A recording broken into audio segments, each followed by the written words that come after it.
사도행전 14장 19절에서 22절 말씀 보겠습니다.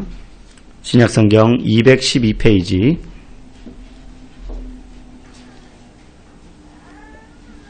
사도행전 14장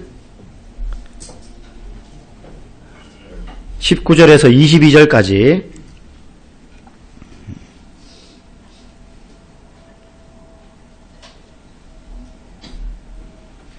한 절씩 교독, 14장 19절부터 22절인데요. 한 절씩 교독하고 22절은 같이 읽도록 하겠습니다.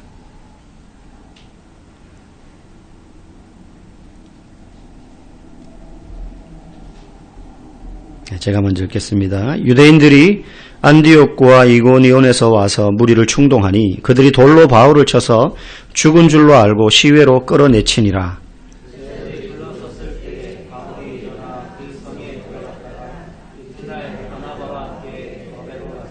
복음을 그 성에서 전하여 많은 사람을 제자로 삼고 루스드라와 이고니온과 안디옥으로 돌아가서 제자들의 마음을 굳게 하여 이 믿음에 머물러 있으라 권하고 또 우리가 하나님의 나라에 들어가려면 많은 환난을 겪어야 할 것이라 하고.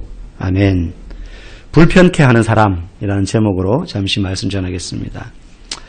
요즘 큐티 아마 열심히들 하고 계신 줄로 알고 있고 또 믿고 싶습니다. 네. 큐티 열심히들 하고 계시죠? 금요일날 큐티 본문 중에 마태복음 10장 34절 말씀이 포함되어 있었습니다. 거기에 이런 말씀이 나와요. 예수님이 하시는 말씀이죠. 내가 세상에 화평을 주러 온 줄로 생각하지 말라. 내가 화평이 아니라 검을 주러 왔다. 저희 가족이 모여서 이제 큐티를 하고 모여서 밥 먹고 가정 예배를 드리는데 아이들이 예수님이 화평을 주러 온 게 아니고 검을 주러, 칼을 주러 왔다는 말이 이해가 안 된다는 거예요. 그죠? 어떻게 그렇잖아요. 예수님이 오시면 나뉘어졌던 것들도 하나가 되고 에베소서 말씀에도 우리가 수요일을 보지만 그분은 막힌 담을 넣으시고 둘로 하나를 만드시고 우리의 화평이시다 이렇게 이야기하거든요. 그런데 예수님이 정작 말씀하시기를 나는 화평을 주러 온 사람이 아니고 검을 주러 왔다 이렇게 이야기를 하셨단 말이에요. 이거에 무슨 뜻일까? 아이들과 이제 가정 예배를 드리면서 그 이야기에 대한 의미를 제가 설명을 했었습니다.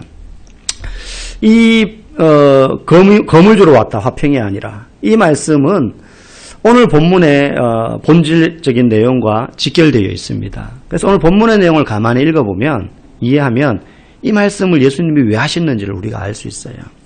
자, 바울이 지금 아직 1차 전도여행, 바울이 3번 전도여행을 하고 마지막으로 로마까지 가는 선교여행을 하는데 지금 1차 전도여행 중입니다. 그래서 안디옥 교회에서 바울과 바나바를 최초의 이방인을 향한 외국인을 향한 선교사로 보내거든요. 그래서 이 바나바와 바울이 지금 여러 도시를 다니면서 복음을 전하고 있는 거예요. 전도를 하고 있는 거예요.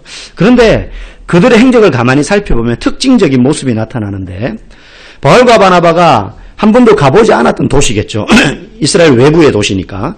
거기에 이제 복음을 딱 전하면 어느 도시에 가든지 동일한 현상이 나타나는데 사람들의 무리가 생기더라는 거예요. 어떤 무리냐? 한쪽은 이들이 전하는 복음을 듣고 박수를 치고 환호하고 받아들이는 사람들이 생기고요. 또 한쪽 편에서는 그게 기분 나쁜 거예요.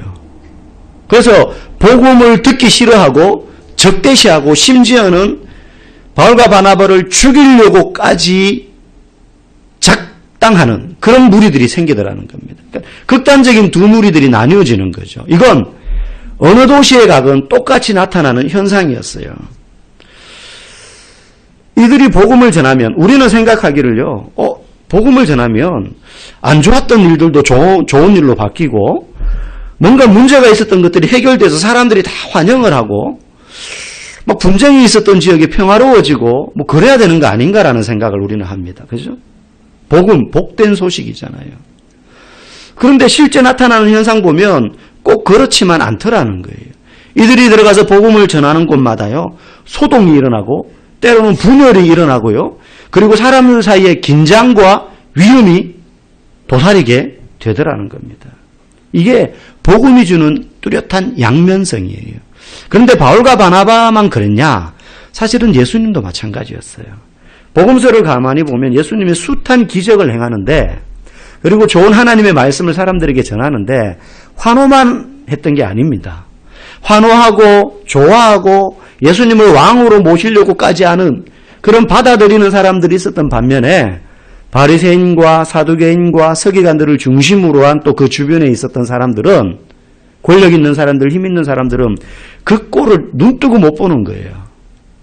그래서 예수님이 와서 복음을 전하면 꼭 찾아와가지고 회방을 놓고 태클을 걸고 시험 들게 하고 사람들을 분열시키게 만들고 심지어 예수님을 핍박하고 동네에서 막 쫓아내고 고향 땅에서까지 쫓겨나가잖아요, 예수님이.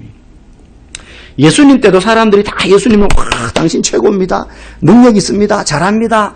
좋아했던 것만이 아니라 이렇게 나뉘어지고 예수님이 가는 곳에는 긴장감이 감돌고 뭔가 그 예수님이 하는 행동이 막 불편하고 마음에 안 들고 배알이 뒤틀리고 이런 사람들이 있었다는 거예요. 똑같이 바울과 바나바가 복음을 전하는 상황 속에서도 그런 현상이 나타나더라는 겁니다. 가만히 사도행전을 살펴보니. 결국에 오늘날 우리도요, 그리스도인으로서 삶의 자리에서 제대로 살기 시작하면 사실은 우리 때문에 긴장과 위험과 불편함을 느끼는 사람들이 주변에 나타나게 되어 있다는 거예요. 반대로 내가 예수 믿고 교회 다닌다는 걸 아는데 그렇지 않은 사람들과 어울리는데 그들이 전혀 불편해하지 않아요, 나를. 한 잔 꺾고 마시고 2차, 3차 노래방 도우미 끼고 하는데도 내가 그 자리에 있는데 그 사람들이 나를 전혀 이상하게 생각하지 않고 너무 잘 어울려요. 그거 오히려 그 그리스도인한테 문제가 있는 거예요, 지금. 다 좋은데 꼭 저 사람 끼어가지고 찬물을 끼얹는다. 분위기 다 깨는 말을 하네. 이거는 아닌 것 같아요. 라는 말을 해야 되고, 그렇게 말할 때, 교회 다니는 티내네. 그러면서 불편해하는 사람들이 우리 주변에 사실은 있는 게 정상인 거죠. 나 때문에 긴장하고요. 우리 때문에, 예수 믿는 한 사람 때문에 그 회사가, 그 사무실이, 저 인간만 없으면 우리 사무실이 참, 분위기 좋을 텐데. 그러니까 이 사람의 성격이 더러워서 불편해하는 게 아니고 신앙의 모습 때문에 제대로 믿는 그리스도인의 제자로서의 삶 때문에 뭔가 사람들이 좀 긴장해하고 불편해하는 것이 있는 게 정상이라는 거예요. 목사님 뭐 이렇게 유별나게 티를 내며 삽니까? 그냥 대충 그냥 넘어가고 좀 어울릴 줄도 알고 뭐 이렇게 한 잔 꺾을 줄도 알고 해야지 꼭 나는 교회 다니기 때문에 술을 안 마시고 꼭 그렇게 말하는 게 아니에요. 말 안 해도요, 술자리 오면, 죄송합니다 하고 넘어갈 수 있는 건데, 그런 거 전혀 없이 너무, 이렇게 한물인 것처럼 어울린다? 그게 오히려 문제가 있다는 거죠. 유별나게 살아라는 게 아니에요.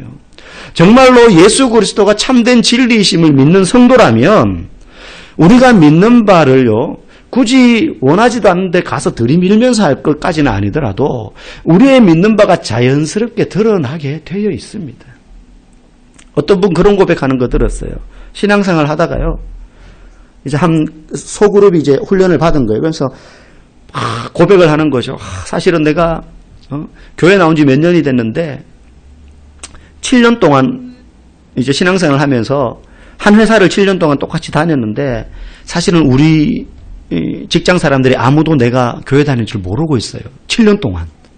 그것도 기적이에요, 사실은.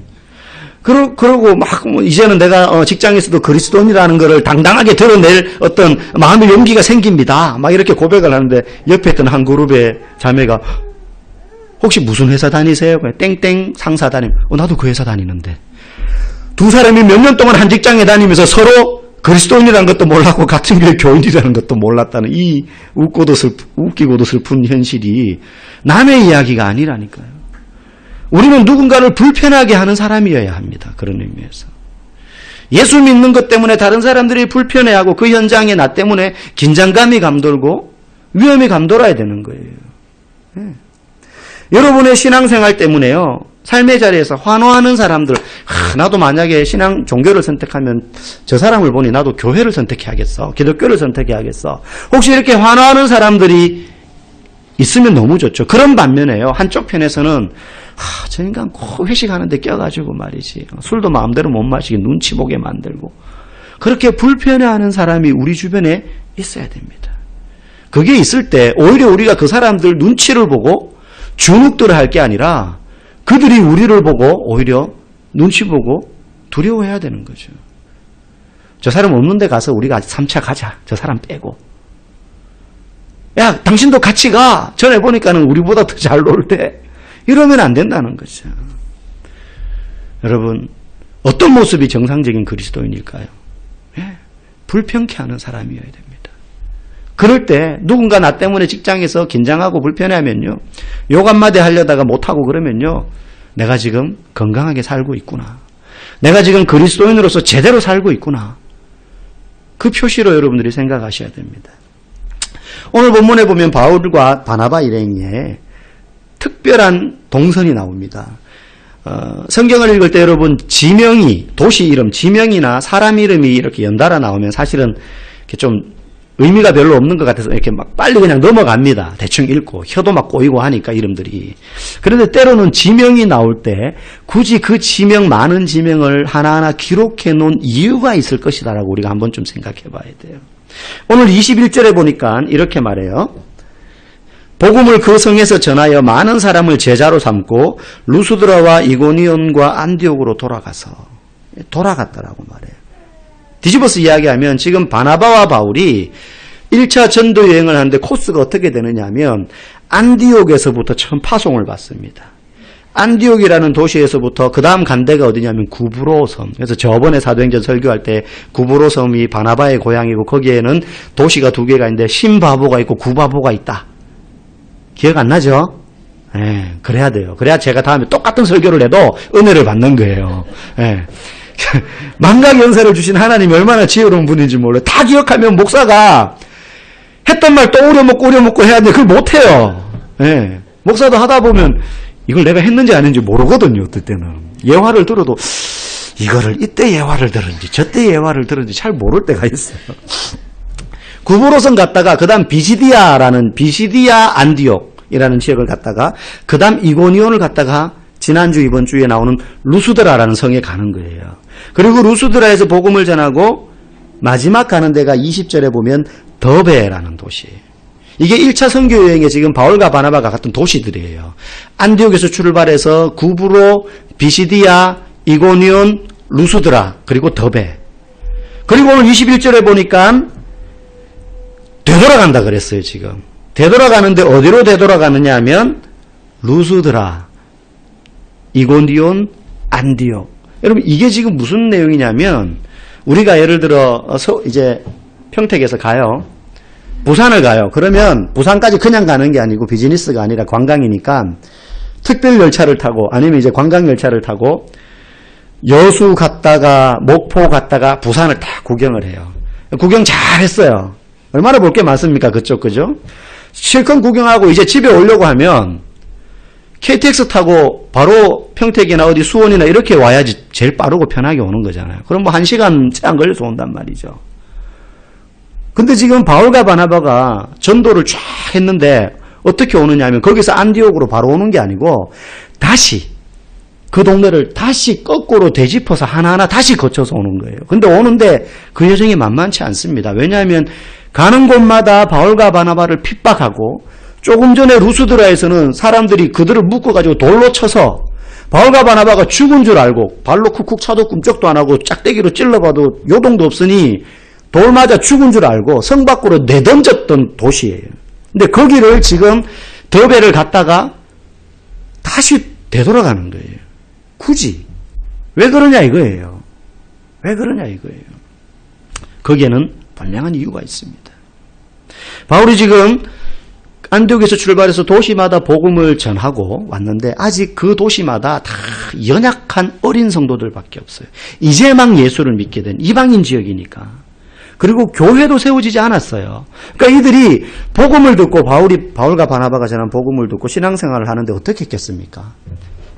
숨어서 핍박 가운데 남들이 알까봐 두려워하면서 때로는 다락방에 모여서 때로는 성 밖에 가서 강가에서 숲속에서 그렇게 어린 신자들이 부들부들 위협 가운데 떨면서 신앙생활을 하고 있는 거를 이 목자된 바울이 아는데 그냥 복음 전했으니 너네 알아서 이제 잘 믿겠지 하고는 자기는 배 타고 안디옥으로 바로 올 수가 없는 거예요.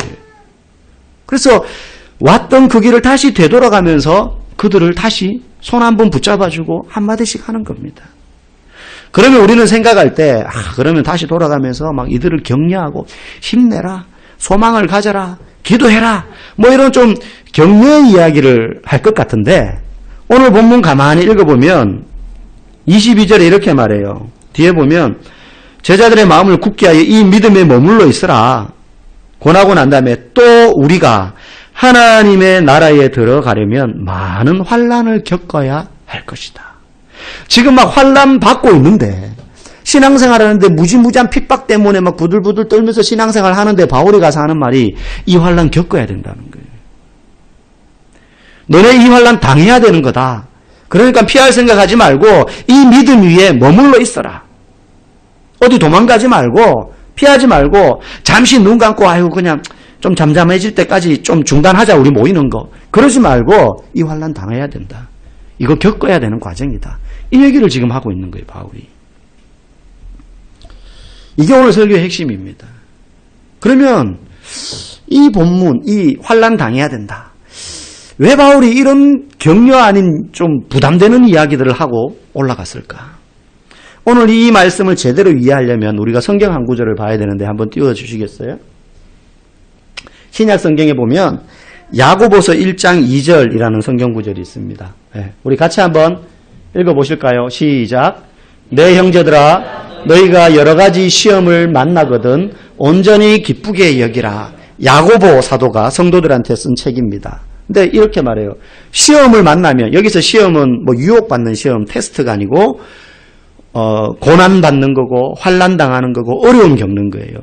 그걸 만나면 기뻐하라는 거예요. 근데 이게 사실 되게 극단적인 표현입니다. 어떻게 누가 고난당했는데 하하하 하면서 기뻐할 수 있습니까?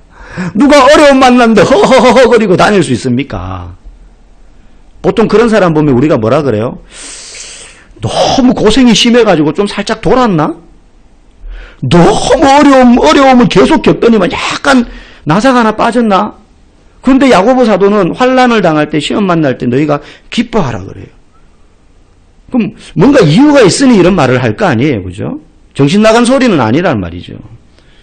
요거를 이해하려면 한 구절을 더 봐야 돼요. 히브리서라는 성경 구절입니다. 우리 12장 5절 같이 한번 읽어봅시다. 시작. 또 아들들에게 권하는 것 같이 너희에게 권면하신 말씀을 잊었도다. 일러스되 내 아들아 주의 징계하심을 경히 여기지 말며 그에게 꾸지람을 받을 때 낙심하지 말라. 길지만 한마디로 말하면 하나님께 혼날 때 낙심하지 마라 이 뜻이에요. 여기 보면 징계라는 말을 포함하고 있죠. 징계 그러면 우리는 딱 떠올리는 장면이 뭔가 잘못해서 벌 받는 걸 생각해요. 그죠? 체벌하는 거, 그죠? 너 이거 만지지 말라고 했는데 했네? 손바닥 내밀어. 이게 징계라고 생각해요. 그런데 여기서 말하는 징계라는 단어는 그런 의미의 뜻이 아니에요. 원문에 보면 이 징계라는 말이요. 어디에서 시작된 단어냐면 파이디온, 우리 주일학교 선생님들 파이디온 선교회 들어보셨죠? 가서 강습회도 받아보시는데 이 파이디온이라는 말이 아이들이라는 뜻의 헬라어입니다. 그럼 징계라는 말이 어디에서 나왔냐면은 파이데이아라는 말이에요. 그 말이 무슨 뜻이냐면 아이를 사람답게 만들어가는 것. 이게 징계라는 말이에요. 그러니까 징계가 잘못했으니까 너 홈찌검 나야 돼 그러면서 막 두들겨 패는 게 징계가 아니고 자녀답게 만들어가는 거라는 거예요. 그러니까 지금 이렇게 말하는 거예요. 내 아들아. 하나님이 우리한테 아들아라고 자녀를 칭하는 거죠. 주의 징계하심을 가볍게 여기지 말라.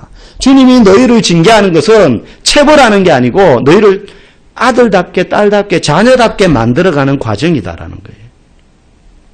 자, 환난 그러면 왜 그렇게 하시냐? 이제 그 다음 구절 한번 볼까요? 7절 8절에 이렇게 말합니다. 읽어봅시다. 시작. 어찌 아비가 징계하지 않는 아들이 있으리요? 징계는 다 받는 것이거늘 너희에게 없으면 사생자요 참 아들이 아니니라.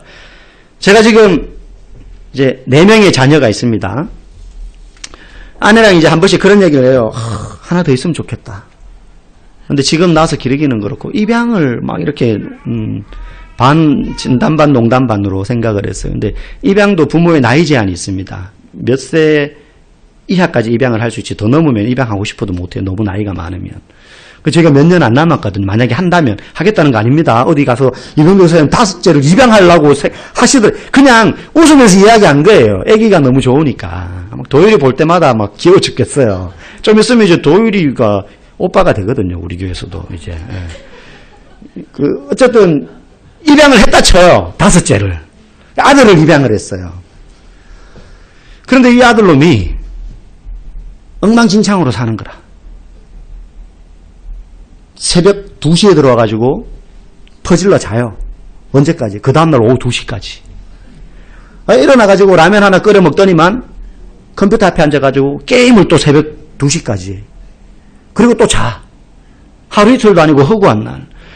그러면 양자 삼았지만 부모 마음에 속에서 끌어올라야 안 끌어올라요?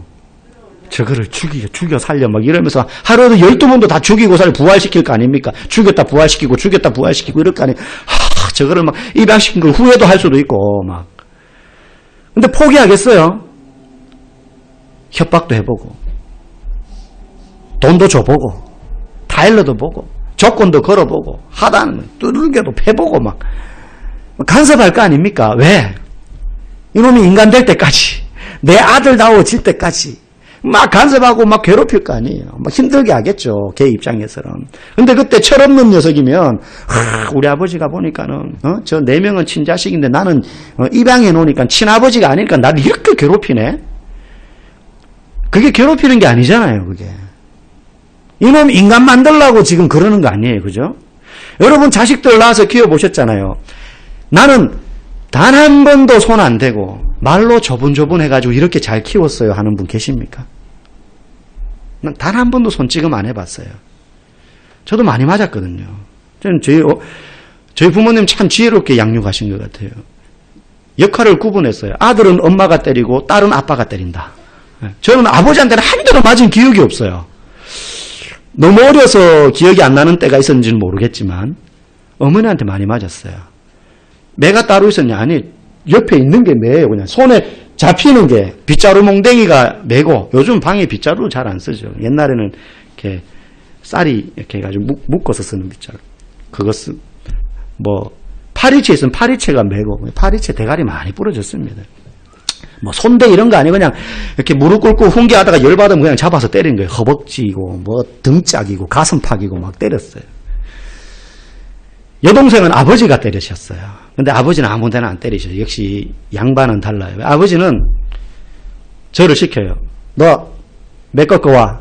그럼 제가 아무리 때려도 부러지지 않을 것 같은 매를 꺾고 옵니다. 그래가지고 이제 들이면 아주 그냥 착착 소리가 나도록 여동생은 종아리 걷어. 저는 부러웠어요. 우리 어머니는 우악스럽게 닥치는 대로 막 두들겨 팼는데 아버지는 종아리 몇 대 맞을래? 딱 착착착 때리니까 나도 저는 인격적으로 좀 맞고 싶은데 그런 생각도 했어요. 어쨌든 그렇게 여러분도 두들겨 맞고 때로는 협박도 당하고 조건도 걸고 이렇게 간섭을 받으면서 지금 이런 인간다운 인간이 다 된 거 아닙니까? 만약에 우리 부모가 그렇게 안 키웠으면 희한한 인간들 여기서 많이 나왔을 거예요. 아마 정말 사람 같지 않은 사람 많이 나왔을지도 몰라요. 이게 징계예요. 자녀답게 만들어가는 것. 그러니까 하나님이 말씀하시는 거예요. 내가 너희를 징계하는데 야고보 사도도 말하고 히브리서에서도 말하고 그걸 너희들 이상하게 생각하지 말라는 거예요. 경히 여기지 말라는 말은 왜 이렇게 하시지? 나한테 왜 이렇게 어려움 주시지? 나한테 왜 이런 징계를 하시지? 나를 왜 이렇게 두들겨 패시지? 그러면서 낙심하거나 아버지에 대해서 이상하게 생각하지 말라. 그게 자녀를 만들어가는 거라는 거예요. 그래서 간섭하시는데 무슨 형태로? 때로는 시험의 형태로, 고난의 형태로, 환난의 형태로, 어려움에 사람마다 처해 있는 각기 다양한 삶의 자리에 겪을 수 있는 어려움의 모양으로 우리를 간섭하시는 거라는 겁니다. 그러니 성도는 이 징계와 환난을 당할 때에 시각을 달리해야 돼요. 내가 또 무슨 잘못한 게 있어가지고 나를 이렇게 치시는구나 그러면서 벌벌 떨 게 아니고 하나님이 나를 하나님의 자녀답게 만들어 가시려고 하는구나. 내 안에 또 뽑아내야 될 불순물과 독소가 있는 건가? 그래서 야고보 사도처럼 기뻐하라. 시험 당할 때 온전히 기뻐하라. 이게 환난의 가치예요. 여러분 믿으십니까? 예, 한 네 분만 그렇고 나머지는 좀 띠꺼우신 것 같아요. 환란을 기뻐하라는 이 말이 이런 생각 들죠. 아니 그거를 꼭 고난 당해야 되고 그거를 꼭 징계를 하고 하셔야지 우리가 안 하면 좀 말로 해도 되잖아요. 이런 생각이 듭니다. 그죠? 근데 그건요. 우리가 우리 자신을 너무 과대평가하는 거예요. 인간을 너무 과대평가해요. 여러분 자식은 말로 타이러서 안 됩니다. 아까 얘기했잖아요. 여러분 자식들 그렇게 키우니 정말로 훌륭한 자식이 되던가요? 두드려 패기도 하고 협박도 하고 빨가벗겨가지고 저도 우리 애들 이게 지나고 나니까 약간 후회스럽기도 하고 너무 심하지 않았나? 이 추운데 베란다 나가 있어가지고 어떤 권사님은 반스만 입혀가지고 내보냈다 그러더라고요. 가끔 후회는 되는데요. 그런 과정들이 우리 안에 다 있으니까 이 모양이 된 겁니다. 이 모양이 된 겁니다. 그래서요. 사람은 바울처럼 루스드라 성에서 경험했던 것처럼 시체가 되어서 널브러지는 그런 상황까지 가서야 뭘 깨닫느냐 하면 내가 고난당할 때 보니 친구도 소용없고 가족도 소용없고 돈도 소용없더라. 오직 나의 이 어려움과 환난당함에 죽을 것 같은 위기의 상태를 이해하고 내가 피할 곳은 하나님 한 분밖에 없구나. 그걸요. 피투성이 돼서 돌에 맞아서 널브러져 보니 바울도 그거를 깨닫는 거예요. 그렇게 안 하고 자 여러분 보십시오. 이거 다 읽으셨죠? 외워야 됩니다. 가슴에 빡빡 새겨 놓으세요. 빨간 줄 치시고 이거 시험 나오니까 환난당할 때 이거 꼭 하셔야 돼요. 이렇게 한다고 여러분 아느냐? 이론적으로 알죠. 환난당할 때 시험당할 때 온전히 기뻐하라. 야고보서에서 말씀하셨다. 알죠? 근데 기뻐하게 되던가요? 원망부터 하게 되죠. 그래서 우리는 거기서 굴러서 머리에 새기는 게 아니고 가슴에 심장에 빡빡 철필로 새겨놔야 그제서야 하나님만이 나의 유일한 도움이시구나 라는 걸 아는 거예요. 산이 뛰어놀고 바다가 흉흉하여 산이 거기에 바다 가운데 빠질지라도 여호와께서 나의 피난처시오 도움이시니 나는 두려워하지 아니하리로다. 시편 46편 말씀에서 그렇게 이야기하잖아요. 바울이 그렇게 말할 수 있는 이유가 있어요. 고린도후서 1장 8절에 보면요. 고린도 교회는 바울이 2차 전도여행을 하면서 전도했던 교회예요. 거기 가서 교회를 세우고 나중에 3차 전도여행 하면서 로마에 가서 고린도 교회 편지를 쓰는 겁니다. 이렇게 말해요. 형제들아 우리가 아시아에서 당한 환난을 지금 바울이 루스드라 돌고 했던 이게 아시아 지역을 돈 거예요. 지금 그 당시에. 지금은 거기가 유럽입니다. 터키 지역이기 때문에. 그때는 아시아 지역이에요. 거기가 소아시아. 우리가 아시아에서 당한 환난을 너희가 모르기를 원하지 아니하노니 힘에 겹도록 심한 고난을 당하여 살 소망까지 끊어졌었다. 루스드라에서 돌 맞아가지고 죽었. 그리고 나서 9절에 뭐라고 말해요? 그 맞아 죽을 지경까지 간 상황에서 결국 바울이 경험한 게 있어요. 9절에 보면 이는 우리로 자기를 의뢰하지 말고 오직 죽은 자를 다시 살리시는 하나님만 의뢰하게 하기 위해서 그렇게 하셨다. 내가 왜 루스드라 성에서 그렇게 죽을 위기를 맞았냐? 나를 의지하지 않고 하나님만 의지하도록 하기 위해서. 여러분 환난으로 말하면 성경에 야곱만한 사람이 없습니다. 야곱은 얼마나 많은 어려움을 당하면서 살았는지 몰라요. 자식들이 서로 알력이 붙어가지고 요셉을 죽이려고 했죠. 차마 죽이지는 못하고 노예상인에게 팔았습니다. 그리고 아버지한테 가서는 요셉 죽었습니다라고 말했어요. 수십 년을 애굽에서 다시 만날 때까지 야곱은 자식이 죽은 줄 알고 살았어요. 그 자식을 봤을 때 기쁨이 컸을까요? 그 자기를 속인 나머지 자식들에 대한 분노가 컸을까요? 저는 똑같았을 거라고 생각을 해요. 기쁨도 기쁘지만 이놈의 새끼들 안 그랬겠어요? 아버지를 작당해가지고 11명이 수십 년을 속였으니. 그가 그 자리에까지 가기까지도 얼마나 많은 고생을 했습니까? 형을 두려워해서 피하고 외삼촌을 두려워해서 도망다니고. 그런데 야곱이 나중에 늙어가지고 죽기 전에 12명의 자식을 모아놓고 축복을 합니다. 아버지로서. 축복을 하는데 요셉에게 이런 축복을 해요. 내 축복이 부여조의 축복보다 나아서, 부여조란 말은 내 조상들이란 말이에요. 조상들의 축복보다 나아서 내가 그 복으로 너를 축복하노니 전능한 하나님이 너에게 복을 주시기를 원한다. 요셉을 축복하는데 내가 내 조상들보다 더 많은 축복을 받았는데 그 축복이 너에게도 있기를 원한다. 이렇게 말하는데 야곱은 자기 조상이 누구예요? 이삭과 아브라함 아닙니까? 이 사람들보다 축복 더 많이 안 받았어요. 얼마나 피폐하고 어려운 인생을 살았는데요. 그러니까 야곱이 말하는 축복은 환경의 축복, 이 땅의 축복을 말하는 게 아니에요. 야곱이 말하는 축복이 뭐냐? 야곱은 빼앗으려고 살았고, 갈취하고 살았고, 사기치고 살았고, 도망다니면서 살았어요. 그러나 그런 인생의 과정을 통해서 야곱이 하나 경험한 게 있습니다. 그 어려움과 환난을 통해서 야곱은 하나님이 어떤 분인지, 하나님이 얼마나 치밀하게 자기 인생을 만들어가고 빚어가셨던지, 그래서 지금 자기가 어떤 모습으로 이 모양으로 이 자리에 서 있게 되었는지를, 그 고난과 수엇한 어려움을 넘기면서 누구보다도 하나님을 많이 경험한 사람이었어요. 돌베개 베고 자다가 하나님 만났잖아요. 씨름했잖아요. 이스라엘이라는 이름 받았잖아요, 하나님께. 그래서 그는 그런 경험을 통해서 하나님이 어떤 분인지를 너무 잘 알고 있었고, 이것이야말로 진짜 복이라는 사실을 알고 있었기 때문에 요셉에게 그 축복을 해주는 거였어요. 여러분, 환난이라는 것은 하나님이 우리를 그의 자녀답게 만들어가는 과정 중에 여러 모습 중에 하나입니다. 그렇게 다듬어지고 깎여져서 저와 여러분이 보석 같은 존재가 되는 겁니다. 그래서 우리가 제대로 하나님답게 살면 주변 사람들은 우리 때문에 불편해하게 되어 있습니다. 우리를 돌아보면서 과연 나 때문에 믿지 않는 내 남편이 불편해하나? 우리 직장 사람들이 나 때문에 불편해하나? 회식 자리에서 내 눈치를 살피나?